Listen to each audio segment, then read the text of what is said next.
wants to tame me. You can't catch me on the run, cause I'm gone, yeah. I blaze trails, set fire to what's behind me. No, I'm never looking back, I'm on the run. I could only ever be what I'm made to be. It feels good when I'm living on the edge. Watch me now, roll like thunder, gonna shake the ground. Can't stop me now, I don't give up and I won't back down. I'm a force of nature, can't be contained. I got lightning running all through my veins.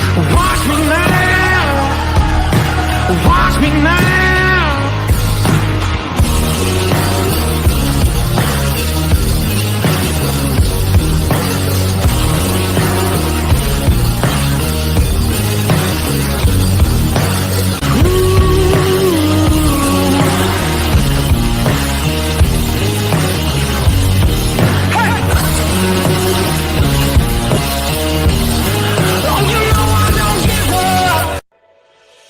Hi, I'm Wyatt Milam. I'm from Canova, West Virginia. When I'm back home, you'll find me at my local Par-Mar store. We have that gold and blue pride at your local Par-Mar store. We are coming to your neighborhood soon. West Virginia, Kentucky, Ohio, Pennsylvania, and Maryland, we have you covered. Download the Par-Mar app and sign up for the Par-Mar rewards card. Food, gas, groceries, and more. We are gold and blue proud, and we are Par-Mar stores. If there's not a Par-Mar store near you now, there will be soon. Northern Eagle Distributing, proudly serving Anheuser-Busch products to West Virginians.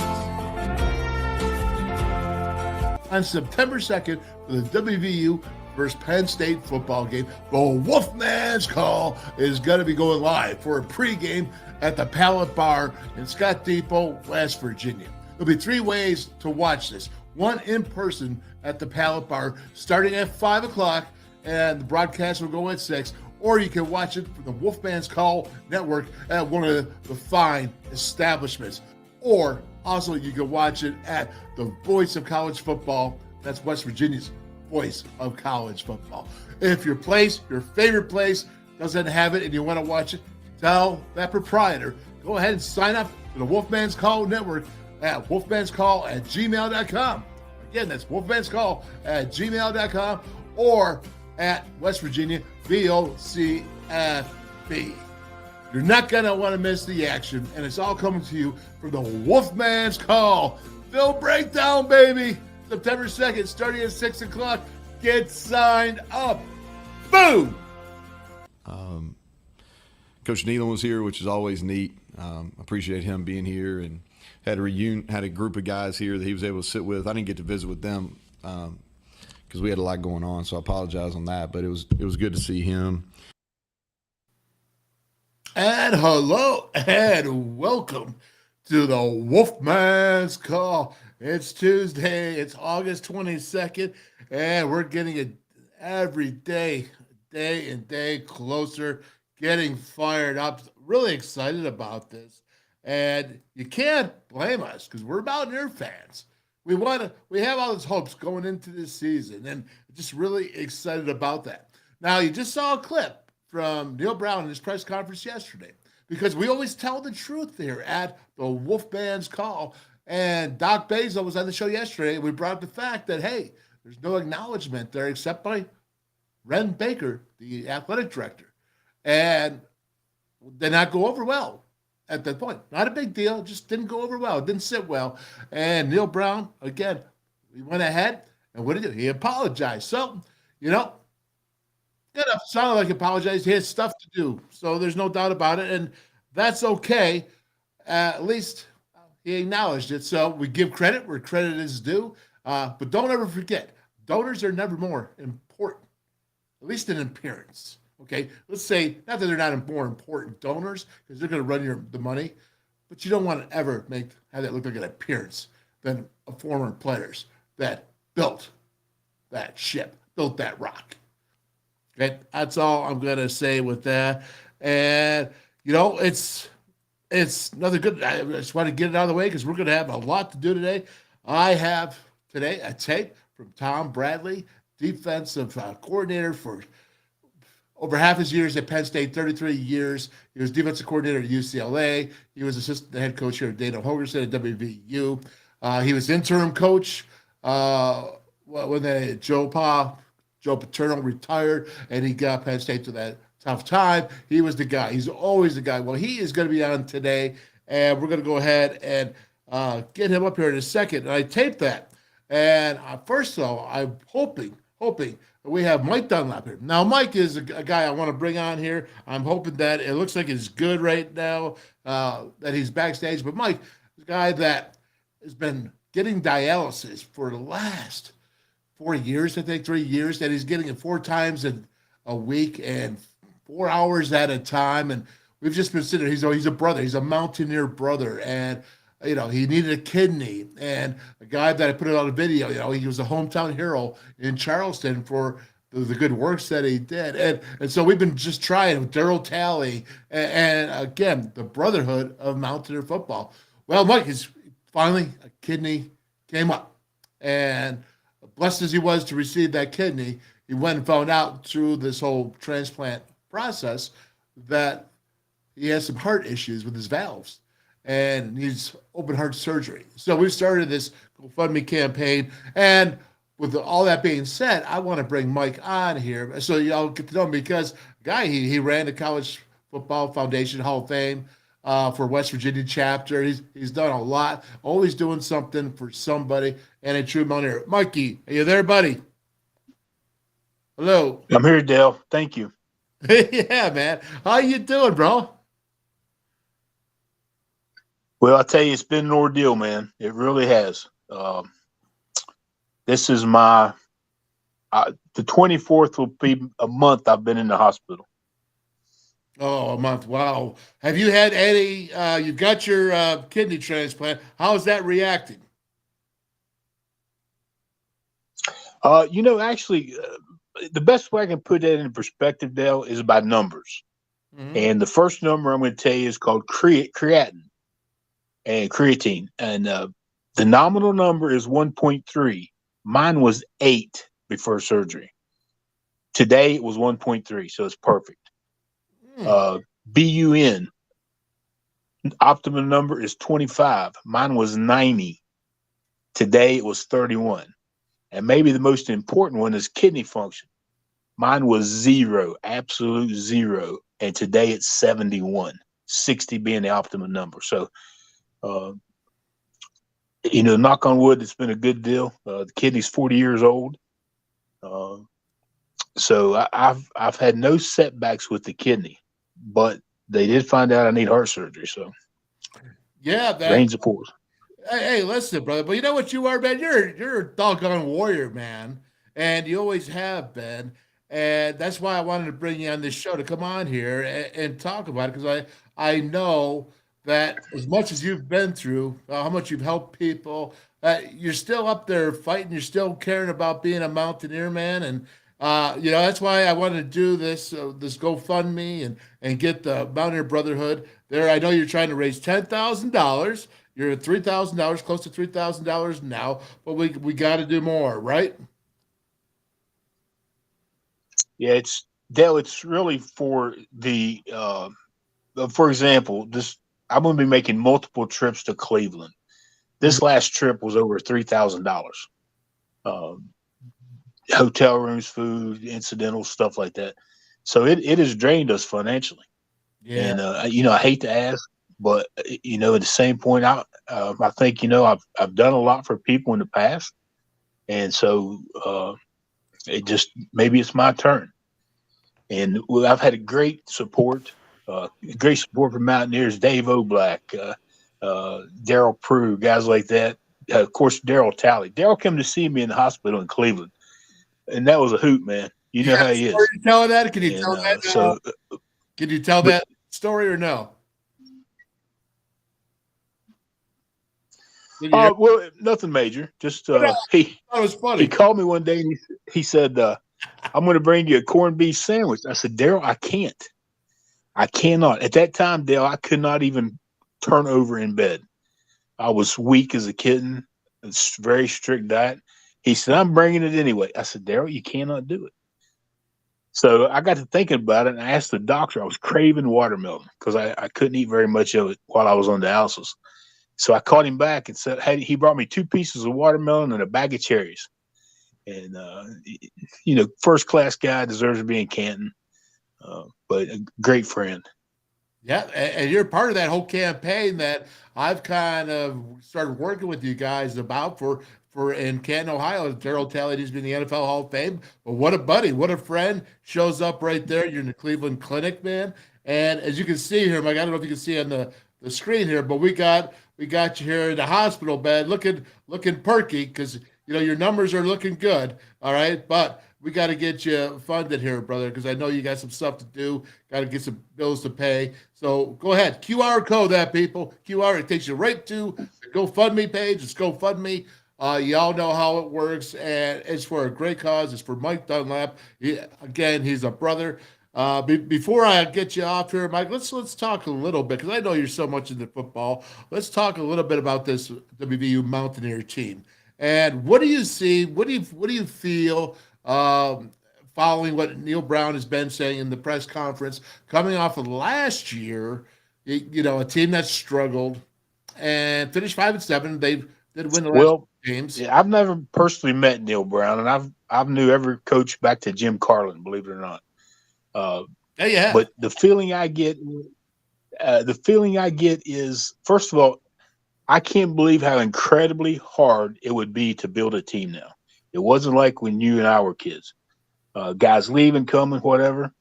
But I think if he can keep them on the same page and get his signature win, Penn State, Pitt, that he can have an all right season. But, the matter of fact is he has to have a pretty good season, or things are not going to be good. If it were me, I'd pick out about 4 or 5 plays and wear them out. Quit being fancy, strap them up, and run it down their throat, whatever. But that's just me. That's just you. Yeah, you know what? That's pretty cool, man. And when you say 4 or 5 plays, and why not, right? Because on offense, he talks about having certain things that they can do right now because they're growing. They're young and experienced. A quarterback. You have an offensive line that does have experience. You have wide receivers trying to get on the same page right now with the quarterback because they're all new, and that just takes a little time. And you're going to see it. Although there's talent there. There's talent. And that's the good news. You got a core of running backs. Yeah, I wonder about the quarterback situation. Of course, you're much closer to it than I am. I don't know how I feel about that. On one hand, you got a guy that's got some experience. If I'm the head coach, if I play him, I play to his strengths. And I would get the young guy in, every 4th series, something like that. Have him ready to go, and who knows? He may be that spark. Well, Neal Brown has always traditionally, when he could afford to, if there's a closeness there, that not a big drop off, and whether it be talent, experience, whatever it is, he likes to bring a quarterback in the 3rd series of each half. So he does like to insert a quarterback. He did it at Troy. He's never had the luxury too much to do it at West Virginia. Maybe this will be the year. We'll see. Getting Nico time to play, I think, is important. I do think that Garrett, what do you say about going to his strengths? You're going to have to use his legs, right, Mike? Right. I couldn't agree more. And again, one of those 2 guys may put that team on their back. Of course, I'm no offensive coordinator, but I give Green the ball and put him in a run pass option or just a straight run and just wear him out. Make him have to sit in the shower after the game. You know what I mean? Yes, I do, brother. I do actually understand. Let's go ahead and move it on over to defense. Again, hit that QR code, man. QR code it, baby. Go to the GoFundMe page. Help Mike out. One more thing, Dale, before you go. First of all, I want to thank you very much. But some people are not crazy about the GoFundMe, so they can also send it to PayPal, which is at polka.66. I'm sorry, polka.66@gmail.com. So either way, and okay, well, let's go ahead. I appreciate 66@gmail.com, polka.66 at gmail.com. All right. Now, before I jump, That's the world famous polka dots. Oh, well, okay. I got you there. I actually picked that one up. All right. Defensive wise, what do you see in it defensively? What do you want to see him different from last year? Anything new? Who are you looking forward to? Go ahead, man. Lay it on the line real quick. Again, I want, if I'm the defensive guy and they're in a situation they're in, I want to make sure I have the basics down. I want to have a go-to man-to-man coverage, a go-to zone that I can count on, a couple of blitzes, and make sure that the gaps are covered and just hammer that in. And, as the season goes and you can do more things, put them in. But for the time being, keep it simple. Keep it simple. Pin your ears back. Because you know what? When you keep it simple, you don't have to worry about thinking about reacting. You can just react. Is that true? That's true. Very true. All right. And again, they don't have a Darryl Talley lined up with outside linebacker that could do anything. And the list is long, but just use him as an example. He played outside linebacker. He was covering wide receivers. Oh yeah. Well, so that would be my. What's that? So now you're talking about a freak show. Darryl Talley. Yeah, I know. Very good. What a great guy. Well, listen, brother, I got people out here praying for you, man. Mikey out here says, we're talking about you, man. The Wolfman's called GoFundMe. All right. We got the polkadot66 at gmail.com. Got Pod here. Rod Pod Bessick, your brother, Mountaineer brother, man. Question for Mike Dunlap. When playing those 4 years, did you overload with salt pills? All those years of playing, did you ever overload with salt pills? Salt pills? Yep. No. No, I don't think so. No. And don't forget this. No. Mike Brown says, once a dot, always a dot. I'm going to assume he's talking polka dot. Absolutely. Number one nickname in the country, as per ESPN. All right, brother. Well, listen, I'm going to let you go, bro, okay? Take care now. Mike Dunlap, and go ahead, man, and we'll see you later, all right? All right, brother. Appreciate it. Yeah, stay strong, brother. We're right there with you, man. See you. All right, that's Mike Dunlap again. Let's get this QR code up one more time for GoFundMe. You want to hit it? Go ahead. I'm going to tell you what. Dude's a good dude, man, and he fights, and he's helped so many people along the way, and people wanted to do a GoFundMe for him, or now he can say to go with the PayPal. All right, so, he's never accepted it before. Well, it looks like, $3,000 for a trip to the Cleveland Clinic is a lot of money. So go ahead and you can QR code that. Speaking of QR code, let's go ahead and jump right in. Power Mini rechargers and batteries. It's never buy a AA battery again. I'm telling you, I have these. The kids, they go ahead and they play their games and they just keep recharging them. Never buy a AA battery again. QR code it, man. That's what it's there for, right? And if you go green, that means green. That means, it's good for everything green. Not all this alkaline stuff, right? 15 billion tons of alkaline batteries in the dumps every year in the world, polluting the world. No, it's Paul Mini, man. It's really not the batteries. You just don't make them. They're there for life, over 500 times recharging, and it works every time to 95% and greater. Okay, you can't go wrong. Go green, save green, save that moolah. And Artisan Grange Company, switch the dip, man. Switch the dip to hemp. Hemp dip, you can't go wrong. AGC, you can get it at our sponsor here, part of our stores, or you can go to wolfmandip.com. There's no tobacco, no nicotine. It's good, man. It's all just hemp. And I even swallow it, man, because I like it. I sleep a whole lot better when I do. And it's something special. So AGC, man, Artisan Grange Company, hemp dip. Very cool. And last but not least, West Virginia United. Yeah, man, Johnny Cantwell right there. And a united purpose, West Virginia we stand. Would be a whole lot better if we had that as well. What do we got for chats, man? We're going to drop it today after Tom Bradley. This airs. what do we got here? Let's see. Hey, Tommy Bowman. What's up, Bo? You want to be coming on the show here soon? I bet we need to bring you on, brother. And where we go? Let's see. We got here. Wolfman, I have a question. Are you going to be on the coaches show Saturday morning? No, man. I left that over a year ago. Nick's on there, and they do a great job. You got Angelica and the whole gang there. Always been Amanda's on that.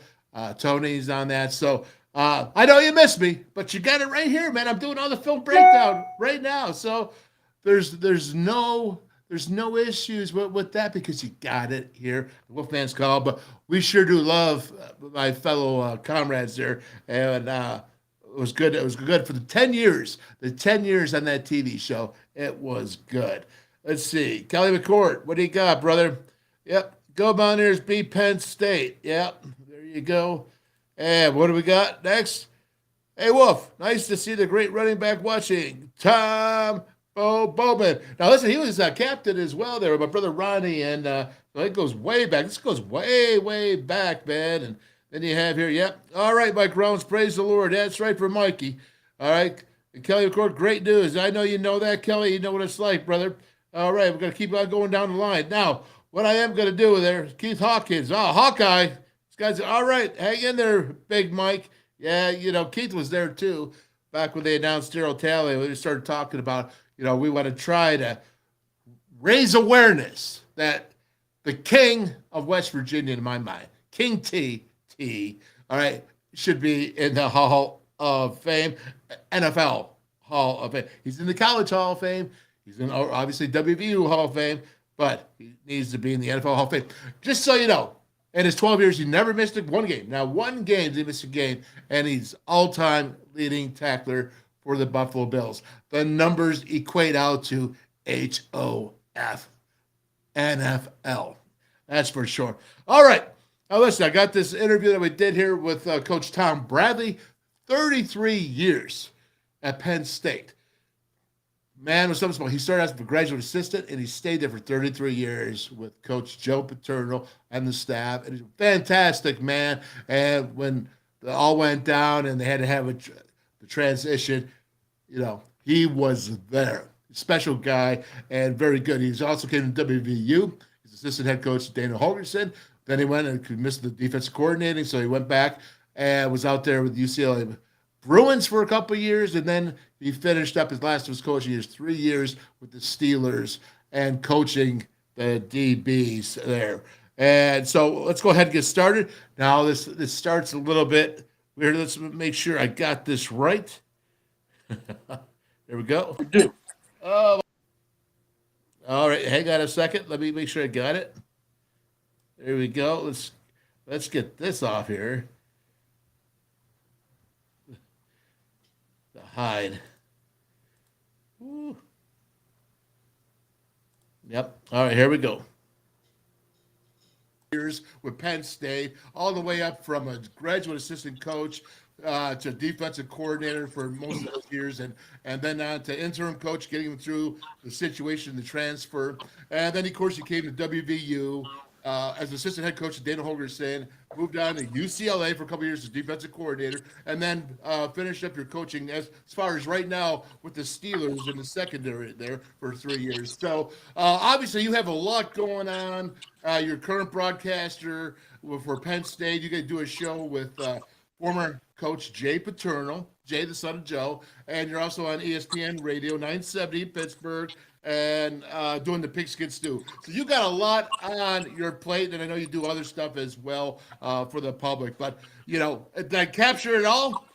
Well, thank goodness the one thing you left out, that you are also on Pigskin Stew as one of our West Virginia experts. We bring you on to give the expertise for the Mountaineers. Yeah, that's right. That's what we do, right? Because we got an expert thing, but expertise down so much. But it is because it's cool because you got a Penn State guy, not besides you and Coach Jay. You have a Penn State guy, you have a Pitt guy, and you got a WVU guy. Great show on ESPN Radio 970. Well, do we know what day it's going to be on this year? I think it's going to be on Tuesdays this year. You're right. We have Professor Poorman from Penn State, Mike Poorman. We have Dr. Dale Carter from Pitt, and we have you, and gives us expert on all three different schools, which is great, because you guys follow them. You're there day to day and give us some really good stuff. Yeah, absolutely. And it's a great show, if I could say. I mean, that's just with you guys. We're only a small part, but we are part of the Blitz, and we do enjoy that. So we look forward to that this season. But let's get right to it now, man. It's tough to go to Happy Valley and play as a Mountaineer who's made that trip a couple times. And actually came out in the losing end, even though it was a very contested game. It is so hard with all the difficulties. What is it? Why is it so difficult, Coach, to play in State College? I think a lot of it has to do with they probably got the greatest fans in college football up there, and especially it being a night game, getting a 7:30 start this year. It's going to be a little bit raucous up there with the Mountaineer fans and the Penn State fans getting after it. But it's that thing gets going in there. It gets loud. It gets tough for your opponents. Yeah, there's no doubt about it. And I think about the noise level. There's all these coaches. There's distractions. Now, when you go into any place that's foreign to a team, there's always going to be distractions. But it's just so much more enhanced because I believe that at Penn State it was the toughest place I ever played in when I was at WVU. Well, we forgot one thing. Penn State has pretty good players too. So I don't care how loud it is if you don't have the players. But when you got some pretty good players and it gets going up there, it can be a tough place for your opponent. Yeah, that's for sure. And I did not forget about that. I did that because I remember it very well. But let's go ahead and let's get into the game. Let's go currently here. Last year they were 11-2. They showed great promise. They've moved up. Everybody's saying, hey, this might be the year for Penn State. At least they're going to try to contend for the Big Ten title. Let's go ahead. Before we even start with that, let's talk James Franklin as the head coach. What's he about? Well, I think Coach Franklin's done a really good job of recruiting this class and putting it together. And it's whatever weakness they've had, they've kind of patched it up through recruiting and obviously the transfer portal. They've done a good job of getting this team ready to go. But like everything else, you got to stay healthy.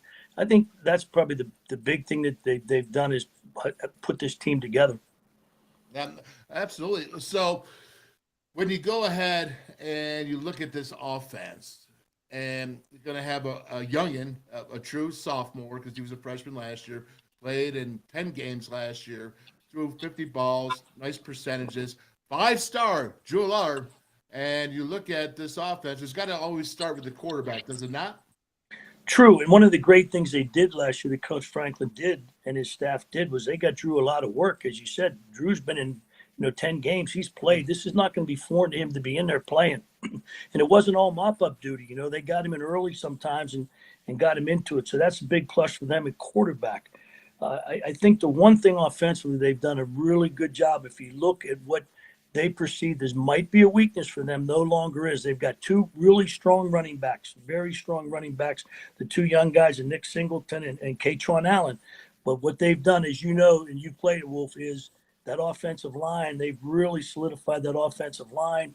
The left tackle stayed. He's going to be an All-American. He would have been a first-round draft pick. He ended up staying. And then, you bring in the Hunter Nazard from up in Cornell. He was an All-American there. So this offensive line, I think, is big time, become a big strength for this offensive football team. Yeah, so true. And I looked at the left tackle, boy. It's not hard to find out why he'd be a first-round draft pick. He needs to get a nickname or something. His name's hard to pronounce there. We got to get him a nickname. But and I think you've played it. And the one thing that, if everything starts to get a little kilter in a game, if you have the big-time offensive line and you can run the ball, you can settle things down and get it back in your favor again. What's going on with the receiving corps now? Let's talk about this, Coach, because you have a true sophomore and Allard. He's got so much talent. I look at his arm and he throws a really pretty ball, and he's got a great accuracy. Obviously, his 5-star rating is for real. What do you see in him with the receivers? Because they're replacing a couple receivers.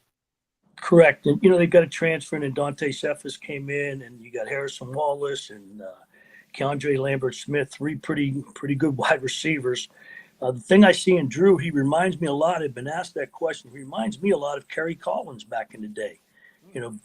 Big guy, strong, stands in the pocket, throws really a good ball, and it's going to be exciting to watch him. He's got a ton of talent, and as I said, the one good thing that'll help him is they will be able to run the ball.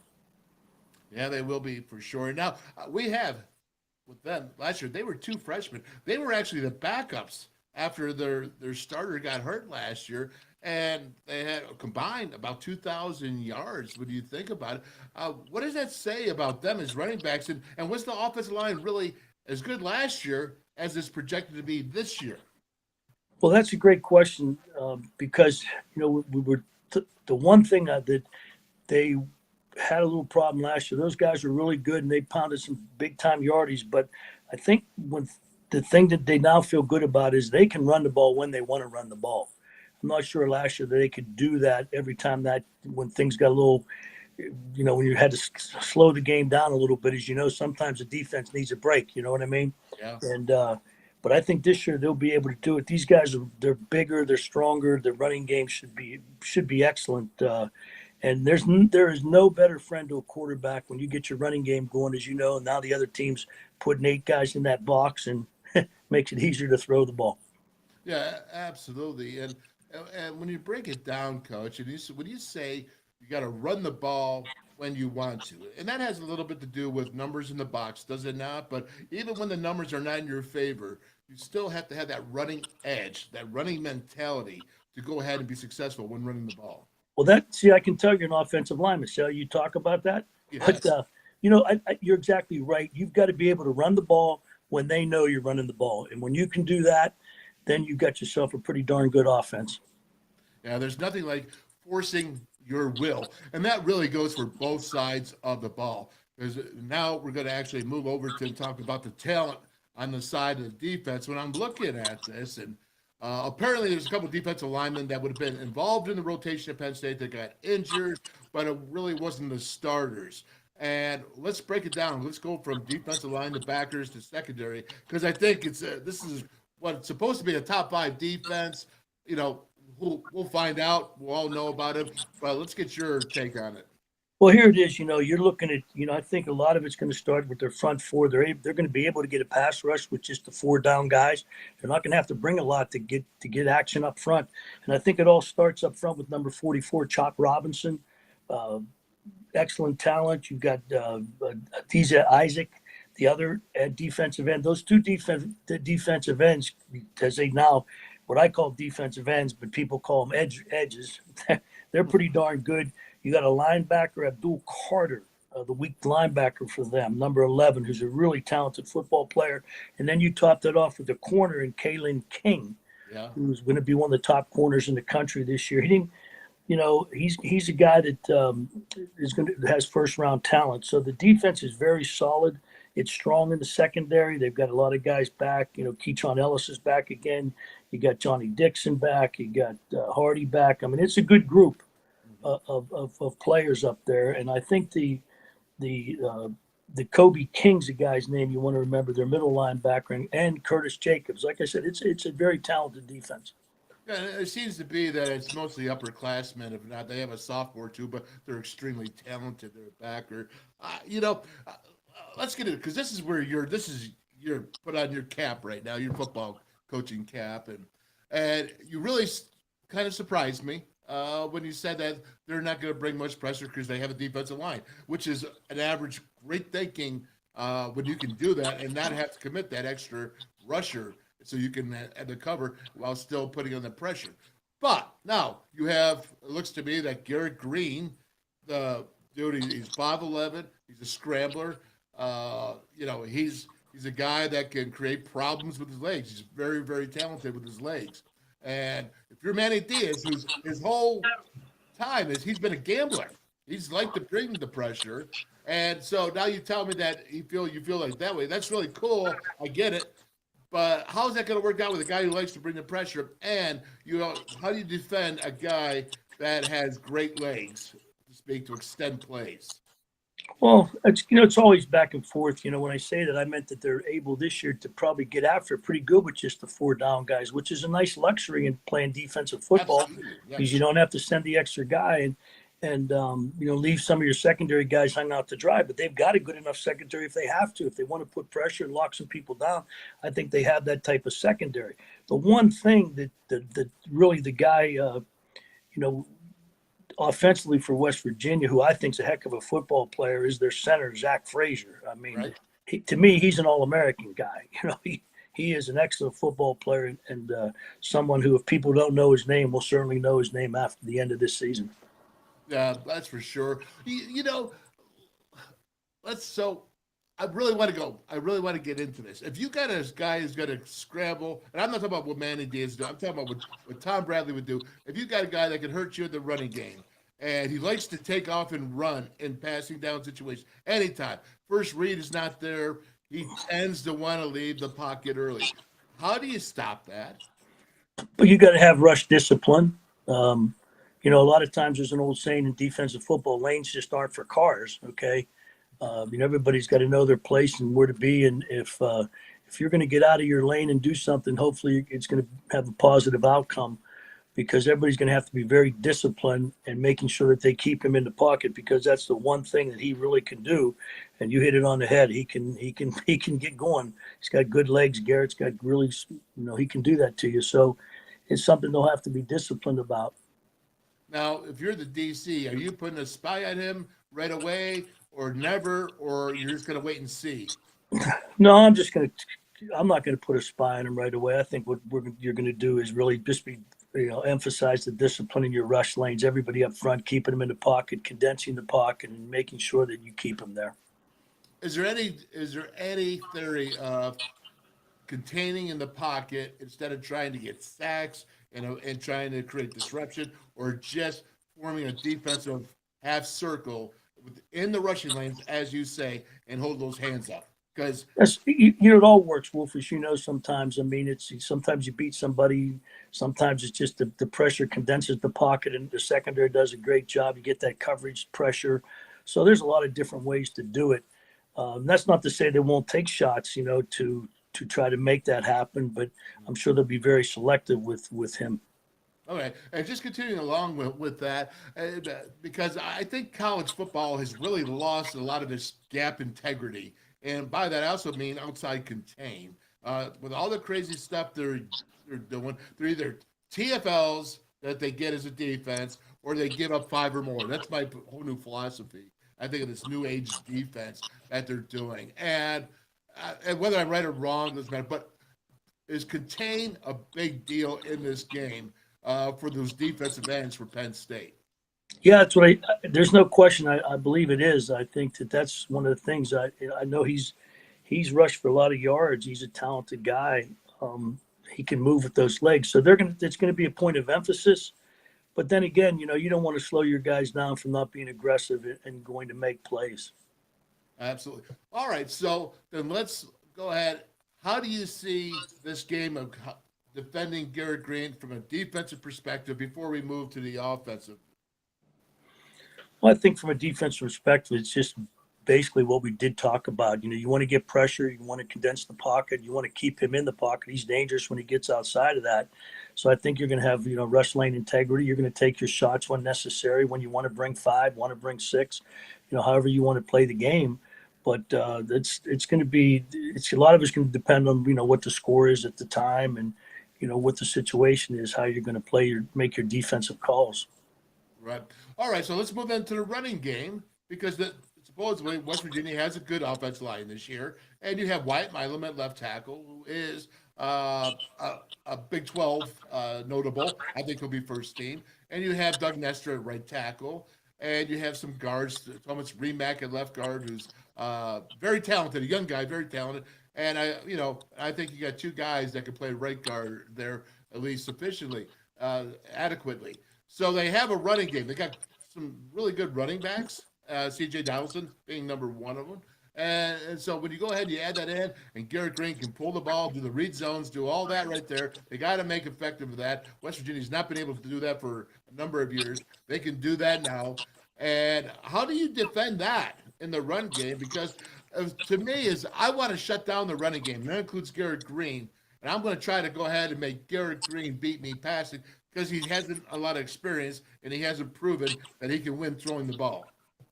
Well, that's a good thing. You left out one of the guys. I think the LSU transfer is it Cole Taylor, the big 6'7" tight end. Is he half a lineman or a tight end? He's a big guy. Yes. I think he's someone to watch. I think I'm glad you mentioned the left tackle, Wyatt Malone. That he say his name, but just watching some tape on him. Very impressed with him. I really like the transfer wide receiver Devin Carter from NC State. Yeah. And you talked about Donaldson, in 7 games last year. He's an impressive running back. So I think, a lot of it's going to depend on the situational football in the game, how they want to play the game. It's going to depend on that, how they're going to be calling their plays. I'm sure they have a set game plan going in, but it's going to be adjustable, obviously, at any time. Yeah, Coach, and I'm thinking about it, is that are you doing anything special to try to stop the running? Because, again, I think they're going to really count on their running game to offset the balance and take their shots when they can with the receivers. Because, you said about Devin Carter, he's good, and then the young guys are good talent, but they haven't had a lot of time to connect. It takes time to gel, and this group of receivers has not had that time. Cole Taylor, I do think, is an exception because he's so tall, you can pick him out anywhere. But regardless, you got to shut down West Virginia's run if you're Penn State defense. Yeah, Wolf, one of the things that came up, too, was, and maybe you correct me if I'm wrong, but aren't all 3 wide receivers transfers for West Virginia this year? Oh, they were JUCOs. You had Cortez Bram, who's battling Devin Carter, who was a JUCO, and Jeremiah Aaron was a JUCO. So pretty much, you got Rodney Gallagher, who's a freshman that may get some time, and you got 2 freshmen that may get a little time in the battle, in the rotation. It's interesting. Rodney Gallagher's name kept coming up when I was talking to some people down in West Virginia. I think he's probably having an impressive preseason camp. Yeah, that's what Brown has said, and I think that they like it. What I get from him saying here is that the passing game is not right there where it needs to be. So obviously, as the season progresses, we're talking game 1 right now. So if you got to work on your passing game, that can gel more later on in the season. But you got to start with game 1. You got to be able to move the ball and run if you want to pass, because you got to go and you got to try to go 3rd and long in passing down situations. That makes it really difficult on an offense that's used to throwing the ball downfield. That's a nice place to be if you're the defensive coordinator. Yes. 3rds and longs are great. But I think, especially playing at Penn State, you're going to want to control the ball. I think their offense is pretty darn good this year and is going to make things a little bit tough because they can do a lot of different things. I think that offensive line, and we talked about their running backs, the one thing West Virginia is going to want to do is control that football and run the ball. I think that's going to be for them the number 1 priority going into this game. Yep. Well, let's talk about this and flip it over because there's things that people are talking about here, and I think there's a key. Penn State has great tight ends. Now, you have an offensive line that they're all happy with, but I think Penn State really likes 12 personnel.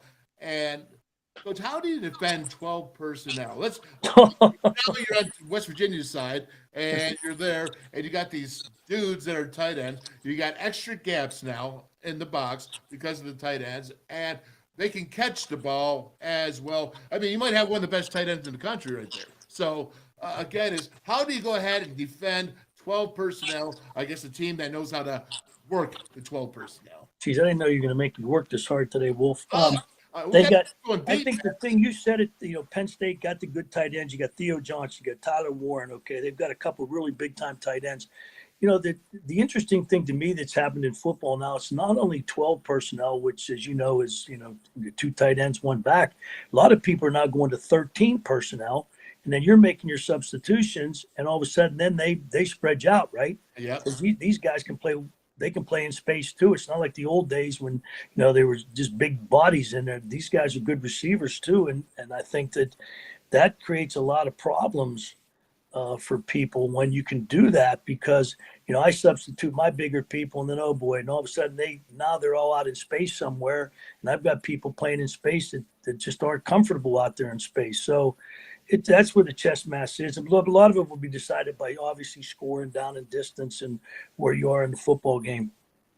That's so true, and the reason why I bring that up is because I love 12. And you say 13 personnel. I don't think NFL football.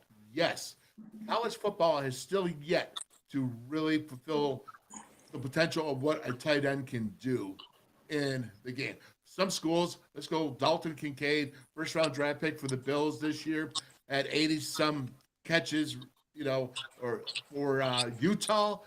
But there's not many of those. There's not many. And I think that the tight end position is truly missed. Not only, specifically in the passing game. That's what I'm trying to say.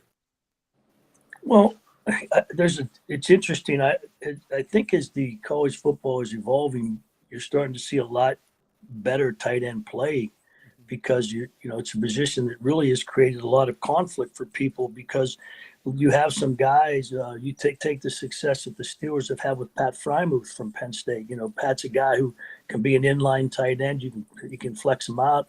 They're just not your normal, back in the old days, the guy was mostly a blocker. Once in a while they throw maybe a flat pass or a seam. They weren't as high tech in the pass game, but now these guys can run all kind of different routes and create a lot of tough mismatches, not only on if you got a nickel in the game, but boy, if you have a linebacker cover them and things, they flex them out, it can create a lot of problems. So I think tight ends now in college football have come in vogue again, and are the way that they're using them, and the type of athlete that's there now.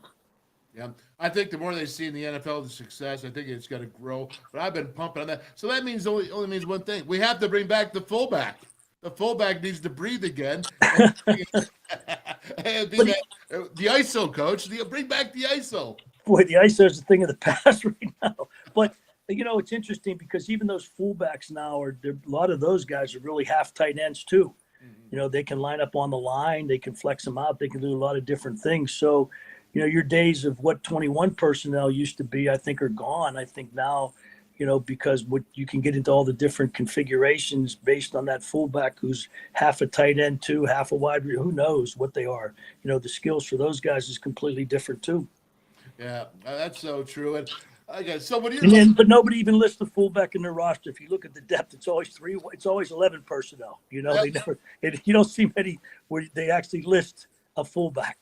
I believe the fullback's going to return, because I think everything's on the circle, the wheel. What goes away comes back. That's just my belief. Don't know if it will actually happen. But I do miss the fullback in action. I miss what they can do out of that. Whether that be a tight end / fullback, whatever it is, you could do so much with that and make it so much more difficult on people like you wearing that defensive coordinator hat. I mean, it's the more you can do, the harder it is. So let me go ahead and look at this offense of West Virginia, as well as if you could get option into the game. We used to run an ISO. We used to run the sweep. We'd run the counter. We were a power team, right? If you could go ahead, the trap, and run a little bit of option, what does that do to defenses as a defensive coordinator? I have no idea if West Virginia has any idea of doing this. But I just wanted to get this while I have you here. What does that do to a defense when you can run the ball in a power running game, but also add a bit of option to it? Well, I'll tell you what it causes. There's a little bit more defensive control, I guess, defensive discipline, because now everybody's got to know their option responsibilities too, which creates another. If you can do it and do it, well, and pick your spots right, it can create a lot of problems, because everybody's got to know exactly who's got whom. And if you're not afraid to run that quarterback, that makes life even tougher. Yeah, for sure. I just remember, because we did it with Major Harris with such success, but we also were that power running team. And I think that really adds it, as you said, control. It's assignment, and then you go ahead, and in the Big 12, it's assignment, it's alignment. and the defense has got to line up and then understand their assignments. You could do so much in that department. I just think you might have an opportunity with Garrett Green. I wanted to see what your take was on it. Well, you brought up one of the guys who's very tough to defend in Major Harris, the different things he could do. Garrett Green has that potential too. So that creates a lot of problems for you defensively when you're the quarterback can do so many different things. And Major was a headache for a lot of people with all the skills that he had. I mean, he was as talented as a guy's, playing quarterback that you've seen in a long time. Yeah, that's for sure. Okay, so let's move. One last one. No, I'm not going to move on yet. Here we go. Last question. Last question. How do you see this game coming out and unfolding? Well, I think Penn State's going to run the football. I think, looking at West Virginia, as I watched them a little bit, and I think one of their problems is they're up front. They play that 3-4. I'm not sure the 3 down guys are where they have to be right now, and I think that's one of the things Penn State will exploit because they're going to try to impose their will on them and run the football and do it early. Yeah. It's great. You see all this locker room talk and, Pat McAfee, Kirk Herbstreit laughing and West Virginia can win 6 games, all that. All that is really locker room material, locker room board material. And when you look at it, how's Penn State going to treat WVU? Are they going to treat them as a team that's first up? You're excited. You got a big season. You're looking ahead. You think you can compete with Michigan's, the Ohio States. You look at West Virginia, a team that's not supposed to be much this year, according to the experts. How do you approach this game if you're James Franklin? You come out of the gate flying, ready to go. I think that's one thing. It's West Virginia. I think that Penn State understands the rivalry with West Virginia, playing West Virginia, and all the history in that game over the years. Certainly, I'm sure that the fans are going to be wound up. It's a 7:30 night game in Beaver Stadium in the Valley. I mean, there'll be some blood moving that night, believe me. And and how the openers are, Wolf. You played in a bunch of them. They're exciting no matter what. But especially being West Virginia, a local team, a historic rival for Penn State over the years, and that stadium will be rocking and rolling come 7:30. Yep, absolutely. You know what? I appreciate your time as always. You're the man. Coach Scrap. let me say this. I want to bring it back though. So we've got to start talking conference alignment sometime here in the near future, and get your take on what's happening in college football because there's so much. And a guy with your wisdom experience who's been through it all has got to see things in such a way that I'm sure a lot of us don't see it that way. So please come back and appreciate this. And I'm going to tell you this. I'm not going to give you my pick right now. I'm going to save it for pigskin stew. Wow. Okay. But I'm not going to tell you, but it's going to be something interesting.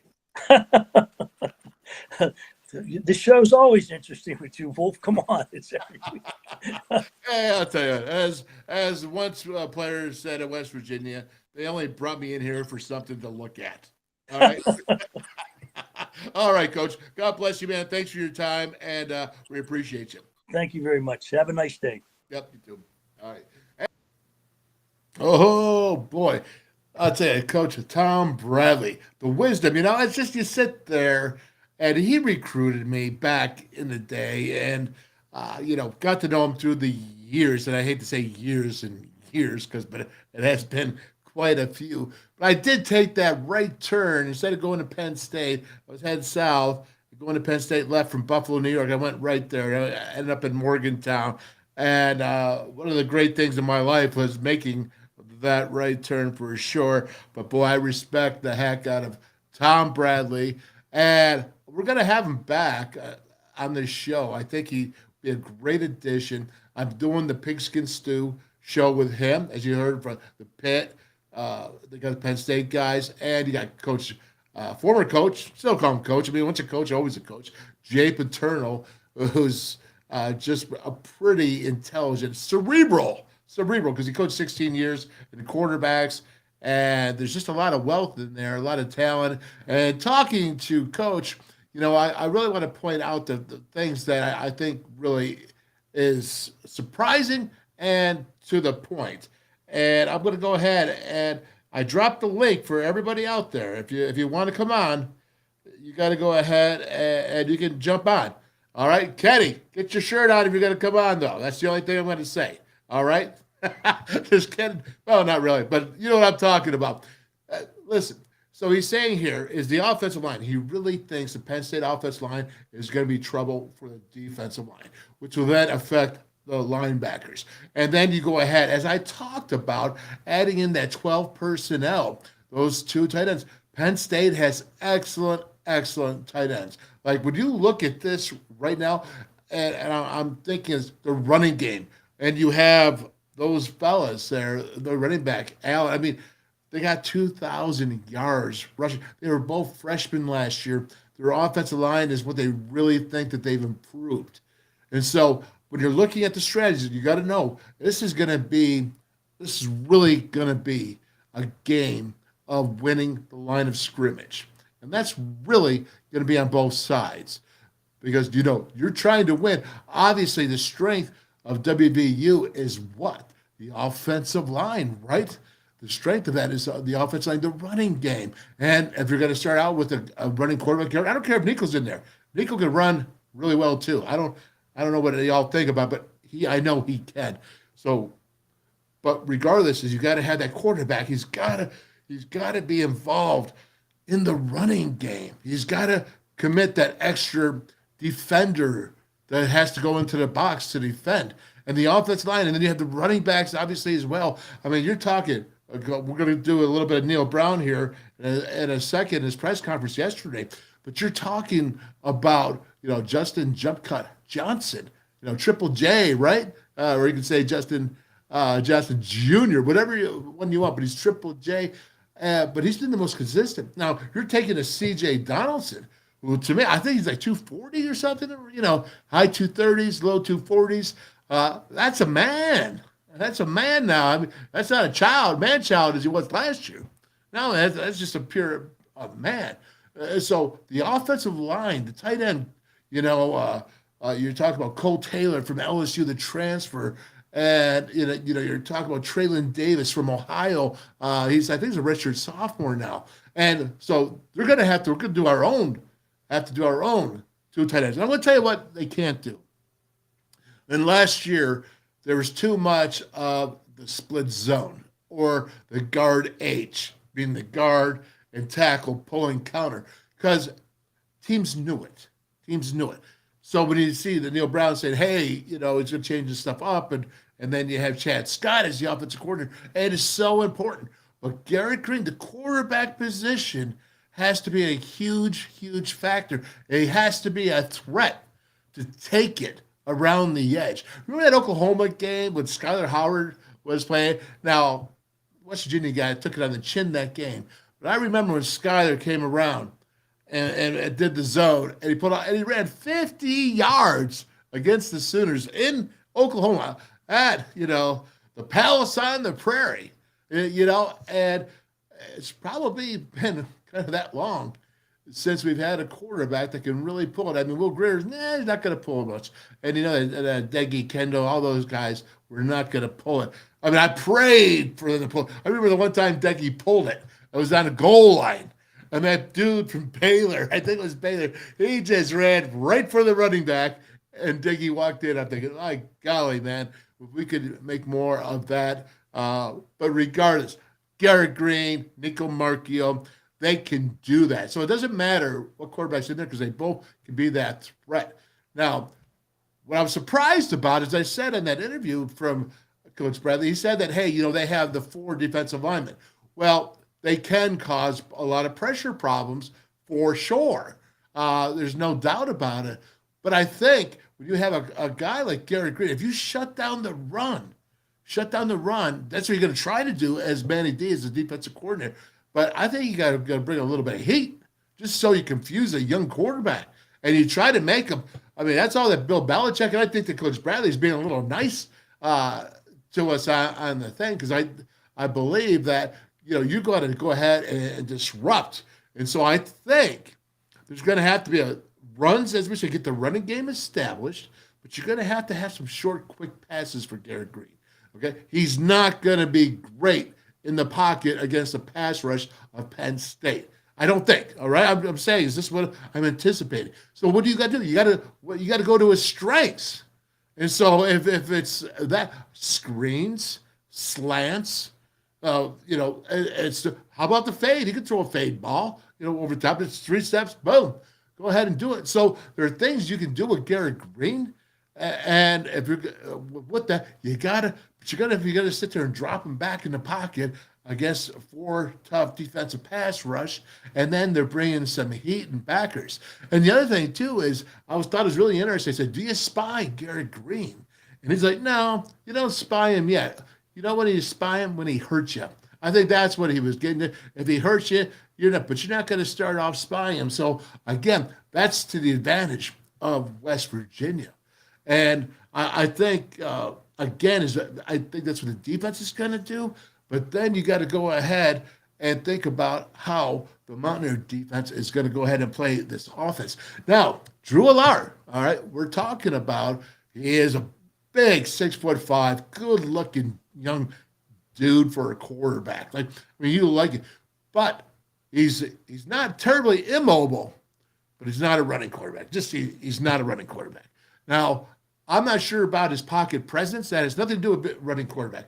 A pocket presence is if you can shift around in there, and not that you're running, but you're just buying a little more time. And I think that's the big key.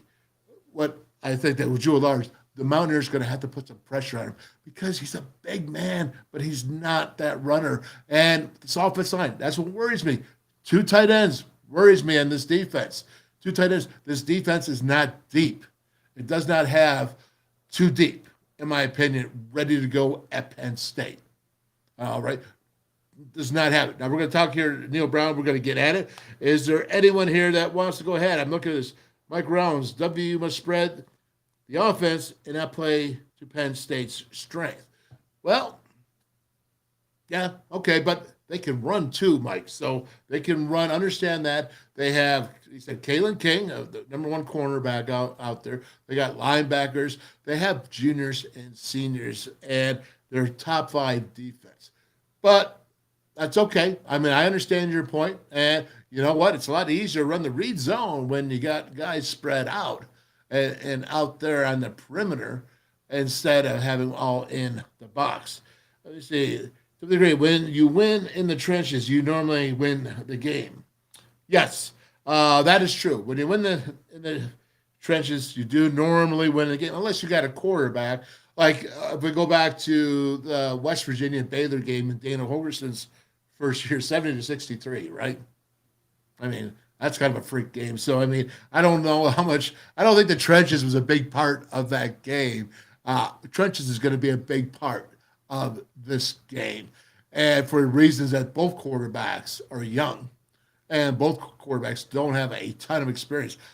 I'm going to go with the hope that Jordan Leslie is going to put some pressure on Drew Allard, the quarterback. I'm going to hope that because I think that's what's going to be helpful. Because if you can let him back, if West Virginia rushes 3 defensive linemen like I showed you against Oklahoma State, number 1 is they don't have Dante Stills anymore. All right, so that's number 1. The young guys, they do have Sean Martin, who's pretty much a growing special dude. Yeah, absolutely. I'm going to tell you that. But you don't have a Dante right now that's there. You're going to rush 3. So I hope they're going to always bring 4, or usually, depending on the situation. I'm a 4 rush down lineman. Yes, that's what I did. Or somehow 4 rushes. They don't have to be a down, but bring 4 pressure. I don't like 3. But if you go ahead and let Drew Allard stand back in the pocket and see down, he's 6'5". He's not 5'11". He's 6'5". All right, so he's going to be able to look down the field and see that you're in trouble. If you could get pressure, because any quarterback, we've discussed this, any quarterback that has pressure in his face, doesn't matter who you are, you know what I mean? They will get shut down because if you keep hitting them, they keep remembering it, and Tom Brady, everybody gets rattled if they keep getting hit. All right, so Kenny, I'm here. Sorry I'm late. That's all right, buddy. You can always watch it. The great thing about this show is you don't catch it live. You can catch it on what? Remember that old song? Is it live or is it Memorex? Youngins probably won't know that one either. All right, let's see what I got here next, baby. We got some Neal Brown. I promised it there for you. And what do we have? Let's see. There we go. Neal Brown. Let's get it up. Defensively, we start. So let's talk about the defense here. This is his, what he had to say yesterday in the press conference. And I'm going to let him talk and then make a comment or two. And maybe you can get my translation or not. We will see. There we go. Started slow. Not pleased about that, but I thought we picked it up. Had success in our 2-minute situational work that we did defensively. We created 3 takeaways, which is something that's been a real emphasis for us. I thought these guys kind of had good days. Tried to make some notes for you guys. So Lance Dixon, he had a sack, had 2 TFLs. He's a guy that we need to take a step. You know, he's got a ton of potential, and it's time for that to come through. Hershey McLaurin had his best day of fall camp. He had 7 tackles, had an interception. He would have ran back for a touchdown. And then I thought at corner, Beanie Bishop and Malachi had really nice days. Trey Lathan and Tyreek Austin Cave were around the ball bunch. And then Hammond Russell, he had a TFL, he had a sack. And then Corey McIntyre, true freshman, I haven't mentioned to you all, yeah, he made some plays. And he's got talent, and I think he'll be able to help us at some point this year. Aubrey and Sean Martin and Lee were really limited. They all went, but they were really limited, and that was by us, not by them. All right. Well, I think that's pretty interesting considering when you think about it, right? What is he talking about there? Let's start off with Lance Dixon. I'm going to say it again. I'm going to get myself in trouble here. I know it, but I have to say how I feel. I even talked a little bit with Coach Bradley about this because he's familiar with obviously everybody from Penn State. Lance Dixon playing the spur position. I'm really going to have to see this to see what he can really do. I can't see him going man coverage, on those slots. Now, the coaches know better than I do. They're there every day, and I could be totally wrong. I'm sorry, but it's a stubbornness in my head that when we played against Minnesota in the bowl game out in Arizona, he had double-digit tackles at the will linebacker position. He's 6'2", maybe a little closer to 6'3". He's 221, 222 to 225. That's tough to run man covers with slot receivers, those little dudes. We're not talking about a tight end here that's spread out from the box. We're talking about some little dudes, maybe they don't go man because of that, but it limits you then. And Lance, I think a lot of him. I really thought that he would be special. We'll see. So again, something to watch. Let's see if that experiment works, and we'll continue on here. Offensively, got off to a really fast start. Had several explosives, reduced penalties, which has been a point of emphasis too. Turnovers were not good. It's one of those where you're the head coach. You're like, yeah, we had some takeaways. Pretty excited about that. On the offensive end, you're like, we had turnovers, right? So I don't know if you win in those situations, but we got to hold on to the ball better. I thought these guys had good days. Traylon Ray has really had a nice week. He's come on and made some plays downfield, and he's a guy that we're excited about. Preston Fox missed a few days earlier in the week, came back on Saturday, was really productive. And then Cole Taylor had some nice plays during our 2-minute, catching the ball over the middle, so that was good.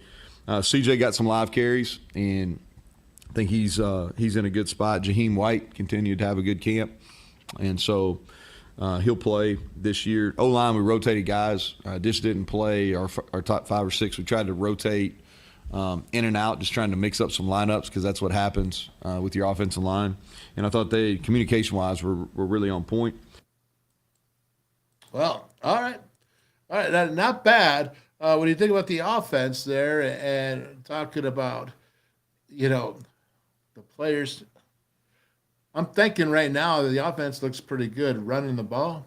I think the passing game is something that needs to be worked on. Probably attacking the perimeter is something that they will be able to do, moving the pocket around with the quarterbacks. I don't think that right there is that the pocket pass is right there ready to go. I think that he talks about Justin Johnson a lot being the steadiest here, but see, we might get into that. That might be down the road here. Let's continue on. So you got defense, you got offense, and we'll see what this one is here. 3 full weeks.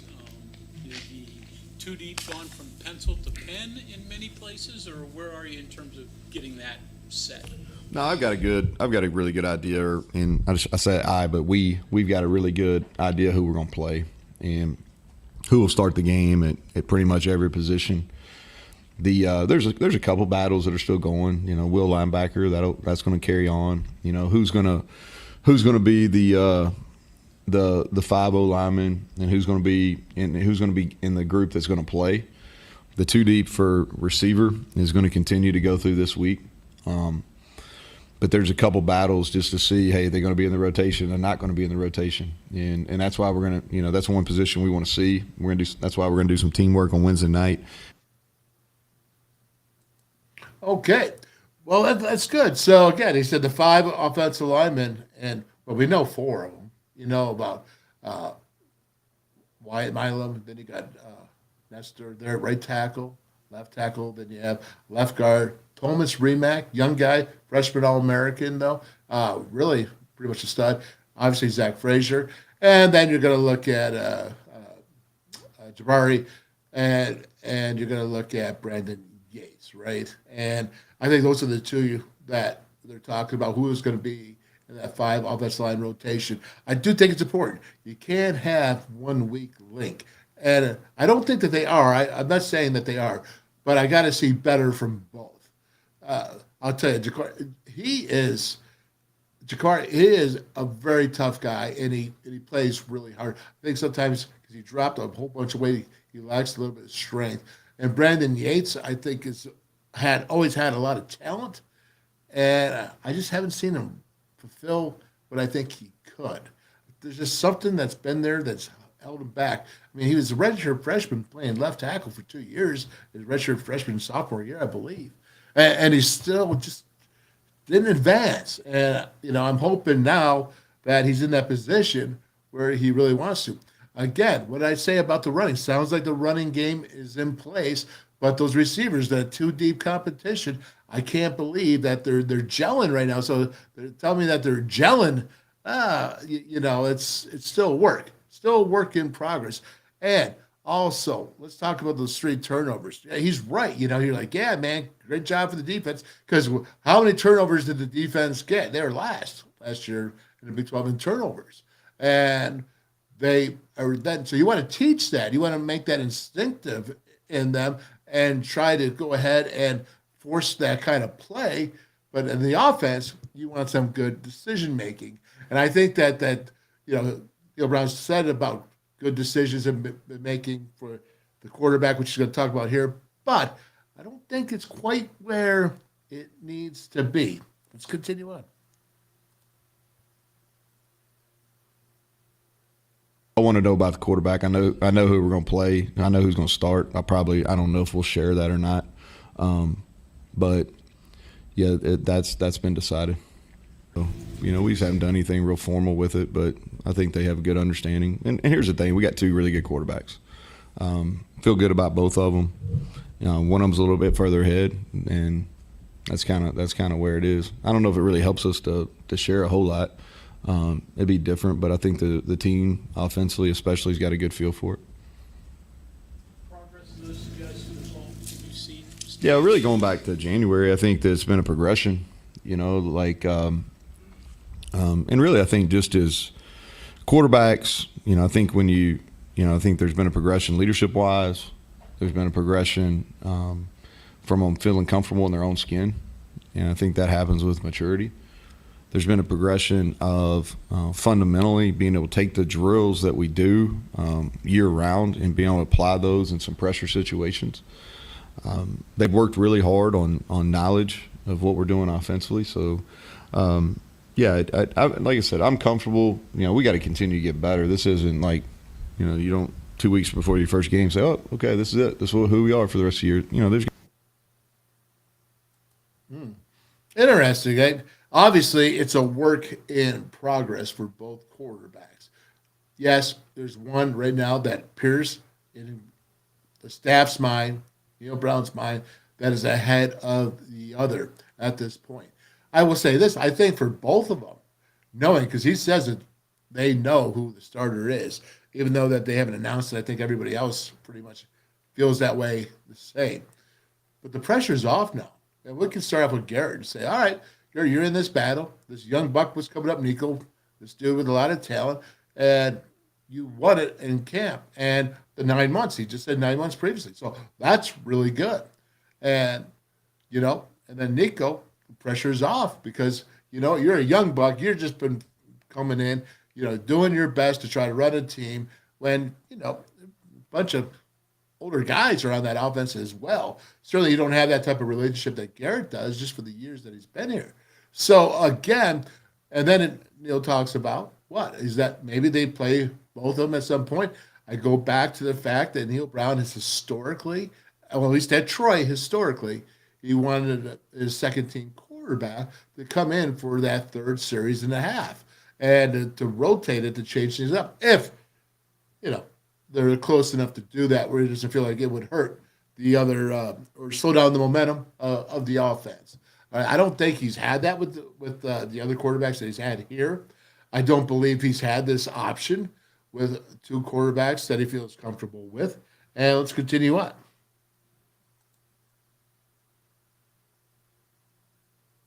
Seven, eight. Yeah, 7. I think 7's where it's at right now. I think the 6 that played last year and Nick Malone has really moved up.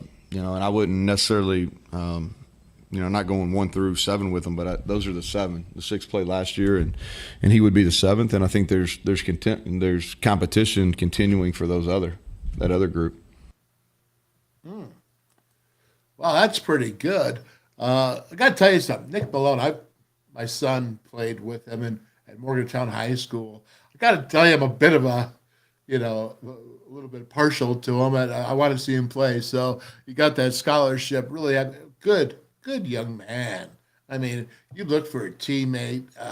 Nick Malone's that kind of guy. So extremely happy that he's up in the 7. You got to at least have 7 guys that can play. Now, remember, in that 7, all right, because you have a position called center where they actually have to snap that ball, and you got to have snaps from the gun.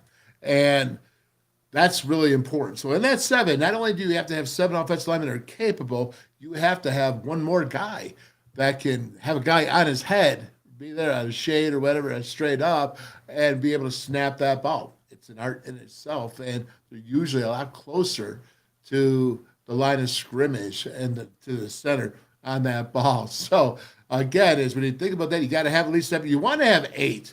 Boy, if you had 10, you'd be like total luxury. Like in '88 when we had our lines there, we had 10 guys that could play, and that was a luxury. Don't think you're going to get that in today's day and age anymore. But it's important. Again, Nick Malone, congratulations. Way to come up. You're a fighter, dude. You're a fighter. Is there a guy or guys that's surprising or a name that keeps popping up when you talk amongst the coaches that you could think of that's really come up and jumped out at you? I think Justin Johnson has, I'll talk offense and I'll go to defense.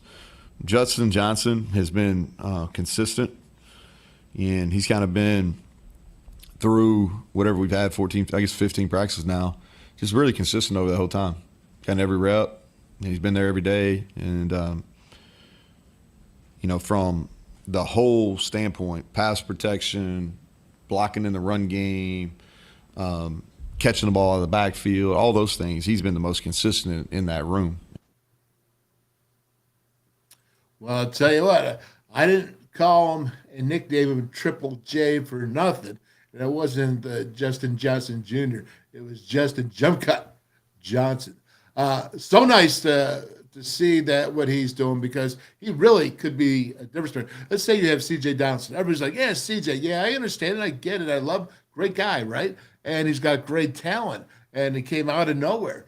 But he's another punch now. You also got Jalen Anderson in there, but, Neal Brown was talking about he needs to be in shape. Like he needs to go at like every down. So we know he's not there yet. Although it looks like he's still got great talent. Then you got, of course, the freshman Jaheim White, who looks like he might be doing some things maybe away from the running back position. Maybe slot. Maybe regardless. But what you see is Justin is turning into a mainstay. And when you talk to Justin, you talk about, hey, you know what else? I'm figuring out that pass protection. That when that comes that 6-man pass protection for a running back to get involved, that says a lot. And it says a lot about the man that's like, I got to stand in here with this dude coming hard and blitzing. You got to understand, these running backs, they want to run the ball. They got the rock. You know what I mean? They got the rock, and they're feeling good, and that's what you see. But now, when you don't got the rock, it's a whole different ball game. It's not the same game. The glory might not be there as much, or not even the glory, whatever. The thrill of it all, because you got to catch a 230-pound, 225-pound safety, linebacker, whatever. So again, his game is coming on. That is good news, because you need a mainstay. You need someone that can do it all, really. You guys actually has ball skills out of the backfield as well. But did you ever see him jump cut? Cha-cha. Yeah, cha-cha.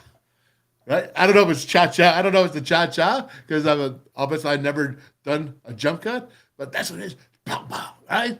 That's what you got to love that about him, because he can make people miss. All started. I saw that with Barry Sanders. Not saying he's Barry Sanders, but I understand what he's trying to do with the jump cut. And we should have one more. Defensively, Day Hawkins is much improved. Fatorma has been, I think he's been a pleasant surprise. He really came in shape, which sometimes those guys that sit a semester don't. So that's been a positive. Tomey's coming on. I thought he'd probably be a little further away, but I think he's getting closer to being ready. I'll tell you what, man. Defensively. Oh, my bad. I'll tell you what.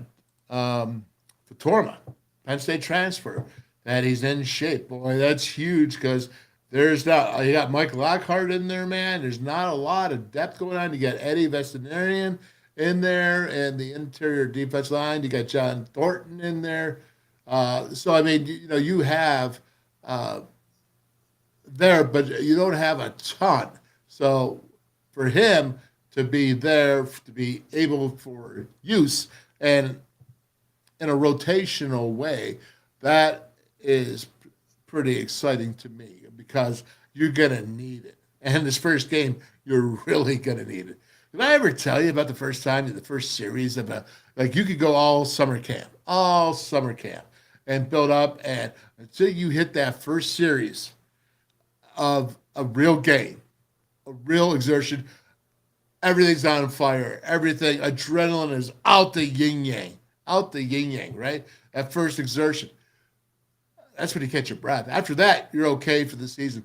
But that first series, man, I felt like I was having a heart attack. I really did. I thought I was having a heart attack. That was tough. He talked about Tomey, and I'm not going to say his last name, but the transfer for Kentucky. I'm going to break him down tomorrow from his high school film, because he was at Kentucky for a year. I think that young man's got some real ability there. So I'm looking forward to that as well. All right. Well, I'll tell you what. Do we got anyone that wants to jump on here? Again, you can jump on. We can talk. You can talk about what you want to do, man. Anyone else? Pod, I see you, man. Let's see. What are you saying here, Pod? What do you want to talk about? I agree. I really think that offense should be called from the press box. Well, that's not going to happen, because obviously Neal Brown's going to be calling plays, and you heard Chad Scott say that he wants to be down in the mix. He has to see the eyes. He has to see it for the communication. So that's not going to happen. Mike Jacobs, I can tell you this, Mike Rowles. Mike Jacobs went ahead, and he was the offensive coordinator for the two 11-0 teams for WVU. And he was always up in the press box. I sat next to him when I was a graduate assistant, and we worked together, him mainly telling me what to do and me mainly listening. And that's where hopefully some of my wisdom has come from. But I'll tell you this, you can see everything up there. I don't know how offensive coordinators call for down there. You have to have someone you really, really trust in the box. You have to have someone that really, really has the eyes to see what's the defense doing. What's that safety doing on that handoff, right? If it's cover 4 and you have the boundary safety coming down right there into the box because he needs to be that extra number in the box, what's going on? That's the eyes you need to see, and if they have that, it can be effective because you see, Lincoln Riley, right? Lincoln Riley is an offensive coordinator, we call play caller. That's a head coach. Now, he likes to throw the ball all over the place. I don't know what you got to see for that, but again, I think there is a value to it. I really do. If I was a coordinator and I had my choice, I would go ahead and be up in the box calling it. Now, when I was a head coach and defensive coordinator at Phoenix College, I didn't have that option, obviously. All right, anyone else here? Oh, classic jump cut, Noel Devine. Well, I'll tell you what. He had classic jump cut, Noel Devine, and then he jump cut, and then he's gone. Ever see Roadrunner? Yeah. You remember that was that Mexican, Speedy Gonzalez. I think it was a Mexican mouse, right? That was Noel Devine, man, because he was so fast and so great of a player. He was fun to watch. He was fun to coach and be on that coaching staff at the time. See anybody else? Anyone else want to jump on now? Anybody else here? As we're closing it down. We're closing it down unless you want to jump on. There we go. So let's get into this here. With the network. Where is it? There we go. Okay, so when I go ahead and we jump into this, and I see the network, there we go. Okay. Now, this is the WolfMan's Call Network. You keep hearing me talk about it. We have to talk about September 2nd. It's an in-house at the Pallet Bar. It is. You can watch it at the Pallet Bar, the pregame for WVU versus Penn State. It's going to start airing at 6 o'clock. The Pallet's at Scott Depot. What's up, Haley? How you doing? Shout out to you and everybody else down there and your 24 craft beers that you got. Well, it's going to be a big day. September 2nd, Saturday. I think that it opens well before 6 o'clock. But 6 o'clock, we're going to start broadcasting. And it's going to be in-house. It's going to be on the WolfMan's Call Network, which you see right here. Go ahead and look at that. And we got to go with Archies there in Pittsburgh, East Carson Street. Route 22 Sports Bar up there in Weirton, right on Route 22. Imagine that. And then you have Calacino's Pizzeria and Sports Bar down in Beckley. And you got Cantrell's River City Grille and Pub right in Hinton, West Virginia. And for that 6 to 7 hour, listen up, Hinton, that 6 to 7 hour, they're going for the special, for the WolfMan's Call special, they're going to go ahead and you buy a pint, you get one free. It's only an hour. Get it while you can. All right, then you go up to Cheat Lake, and you go to Legends Sports Bar and Grill, Aaron Gizzy, the links. You got Danny's down there in Princeton. What's up, Paige? Shout out. You got Kegler's, Royalty, WVU, right in Motown, the home of WVU Sports, and Jerry Lorenz, and Dougie, and Steve, and Greg, and all that good stuff. And then you go ahead, you go to the Mason Jar Saloon and Hot Spot, right there, Steve Reese. He's also got the Mason Jar Barbecue and more in Fairmont. So it's all good stuff. I mean, barbecue, man. Unbutton those bridges, baby. And then you got one of my favorite people of all time. And Melissa and Mel there at the Mountaineer Tap House, really special there. And they got all kinds of good stuff going on. They cater. And then we head off to, you got Elkins, West Virginia. You got Buckhannon, West Virginia. So good, they had to make two of them. Jimbo's place right there. Yep, Jimmy Pointer, how are you, buddy? Shout out. Brickside Bar and Grill down there in Bridgeport. Rob Davis, love it, man. And, of course, you got to eat local. And, Rob, they got over 30 tap beers. And then you got the Pitch in Dunbar, West Virginia, man. Looks like a really cool place, good food, and good atmosphere. As I said, I got everything there. That's right. So, again, September 2nd, you can either get it watching the Wolfman's Call Network. You can get it at the Voice of College Football. All right. I think we're going to go ahead and we're going to say goodbye for today. I got to tell you something, man. I appreciate it, Mike, and a good show. Yeah, I think it was a good show because it's tough. It is tough to get quality people like a Tom Bradley on a show. Like, I mean, the dude's a professional. Dude knows football. If you couldn't tell, man, it's just you're gifted to listen to their wisdom. You're really gifted. And every time I talk to him, I'm like, I'm gifted. Every time I talk to Steve Dunlap, every time, you could go down the line there and talk about all the coaches, the legendary coaches, Don Neal, and if Mike Jacobs was still alive, God rest his soul. Guys that taught me, Bill Kurlevich, and it just continues on. Dennis Brown, and I can't think of them all, but oh God, man, is guys that affected my life and give me the knowledge and the wisdom to know about football and be able to see it, to hopefully relay it to you. We're not always right. Not always right. If that was the case, then nobody would lose, right? But again, let's go Mountaineers. It is getting time. The clock is counting down. It's too late to worry about what went on in the summertime. It's too late now. It looks like the picks have been made. As they're saying, the pencil is gone, the pen is in, meaning that it's turning into a final thing for the first game for most of the areas. Quarterback situation. Garrett Green, go get it done. Go get it done. You went and you won it. Congratulations. And believe me, you're going to need to keep going. Keep going because, as Neal Brown said, this is 2 weeks before the game or less now. It's just starting. You're going to have to apply the pressure the entire season. You're going to have to be a leader the entire season. Now, tomorrow, we're going to be talking about leadership. I have a nice clip from Kirby Smart about the cost of leadership. We'll talk about. And we'll have some great guests. I know Twisted Rooster's coming on. And Charles Emmanuel. Yeah, Big E. Remember that number one defense in 1996? Yeah, he was a safety there for that. Big E. So, again, we'll have him come on, talk about WVU. We're going to do more. I'm going to break down Tommy. Can't say his last name. I got to go call Big Red Montoro there over at SID for WVU. Trying to figure out his last name, but I do like what he's got. Nobody else. All right, so God bless everybody. Have a great day. The Wolfman's Call is out again. We have a big day tomorrow with, again, Charles Emmanuel is coming on.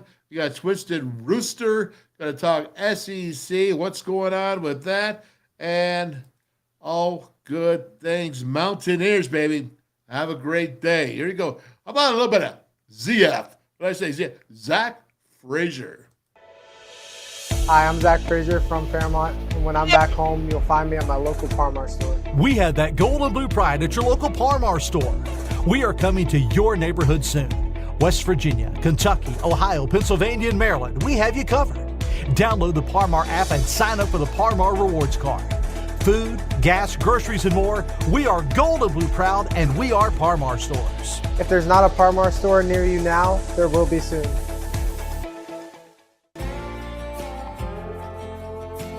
Northern Eagle Distributing, proudly serving Anheuser-Busch products to West Virginia. Stationers, #1 office supplier in West Virginia, always in stock.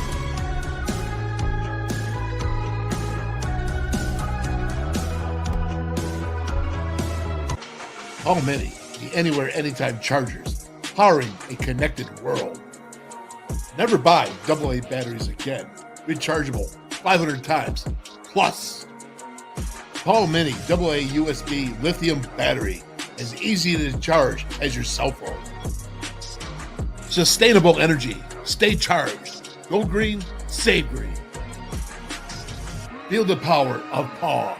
Order now at paulmini.com.